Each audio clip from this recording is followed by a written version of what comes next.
Di lingkungan saya tuh banyak orang berdebat saling membenarkan dirinya masing-masing. Jadi orang yang benar itu berhadapan sama orang yang benar, saling mempertahankan kebenarannya itu. Dan perdebatan itu biasanya dibahas politik, ormas, organisasi, dan lain-lain.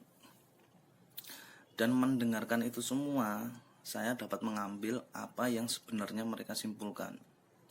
Soalnya kalau saya berdebat langsung dengan orang tersebut pasti saya kalah. Karena orang-orang itu orang-orang yang pintar, orang-orang yang jago. Tapi juga galak-galak juga, banyak yang galak daripada yang enggak. Jadi saya hanya bisa berhayal tentang negeri ini.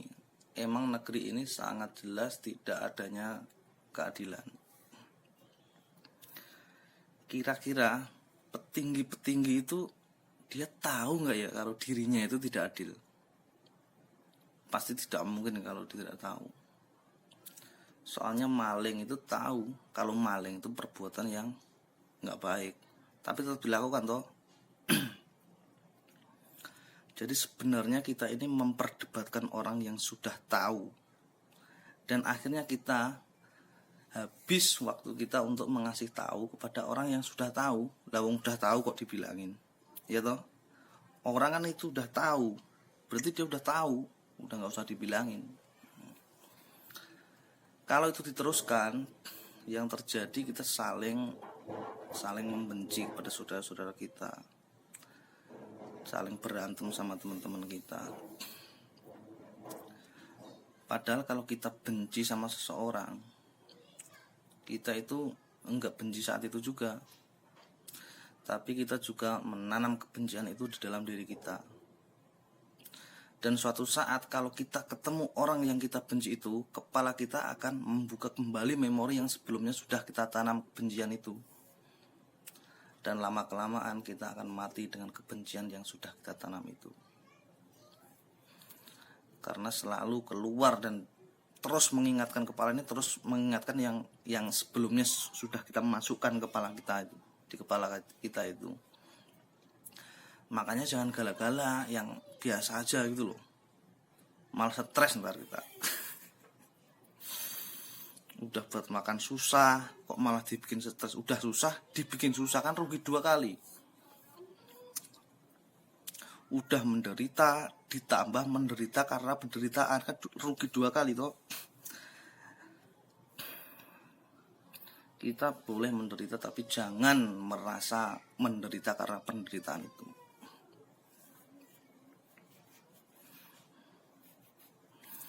Jadi kita harus pinter-pinter bersiasat, pinter-pinter berimajinasi tentang cinta.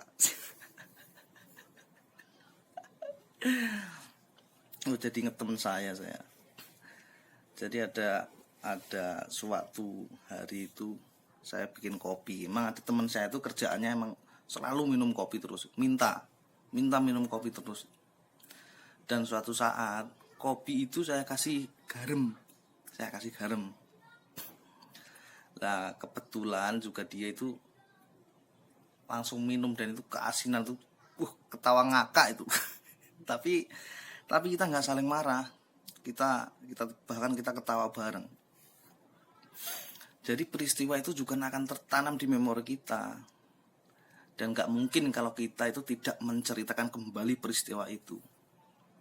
Kita pasti menceritakan kembali kepada orang yang belum tahu dan belum dengar ceritanya itu. Karena yang enak itu kalau kita sudah tahu ceritanya, tapi kita menikmati guyon-guyon dengan cara yang baru. Kalau tangan kita kena tai ayam, pasti kita mencium tangan kita yang kena tai itu kan. Padahal kita sudah tahu aromanya kayak apa tai itu. Nah itu hidup itu lucu-lucu pokoknya. Kita harus bisa mengambil pemaknaan itu yang membuat kita senang, maka disitulah cinta itu bekerja. Jadi jangan sampai kita itu mendengarkan berita-berita politik sampai kita itu terjajah oleh kita sendiri. Kita harus bisa menciptakan sendiri ide-ide yang baru yang membuat kita tidak stres. Karena setiap peristiwa itu mengandung makna, yang mana makna itu harus kita maknai sendiri. Dan temukan makna cinta itu di dalamnya. Semua hal itu nggak hilang begitu saja.